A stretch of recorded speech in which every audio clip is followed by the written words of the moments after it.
Hello and welcome to World in 2 Minutes, brought to you by trtworld.com. Let's take a look at this hour's top stories. Eurozone finance ministers said on Friday in Milan that they were willing to help the European Central Bank in its plan to save the economy. How much they can do in practice, however, remains unclear. The ministers met for the first time since the central bank president Mario Draghi sketched out this month what has been dubbed as Draghi-monics. Draghi proposed a three-pillared strategy, including more stimulus from the central bank, increased government spending, and pro-business reforms to cut bureaucracy and make economies more productive. The plan has been challenging to implement for most Eurozone economies. U.S. Speaker of the House John Boehner on Friday promised Iraq's prime minister that the House will provide the new government in Baghdad the U.S. assistance necessary to defeat ISIS. In an unusual move, Haidar al-Abadi wrote to Boehner earlier this week, promising to protect religious and ethnic groups and describing the reforms he is instituting.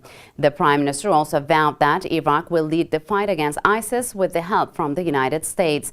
Boehner wrote to al-Abadi that he'll work with lawmakers to provide Iraq with what it needs.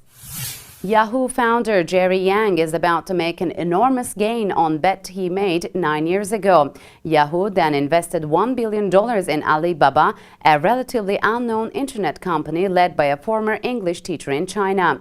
The teacher turned entrepreneur and Alibaba's founder, Jack Ma, said his goal was to build Alibaba into the greatest Chinese-founded company in the world.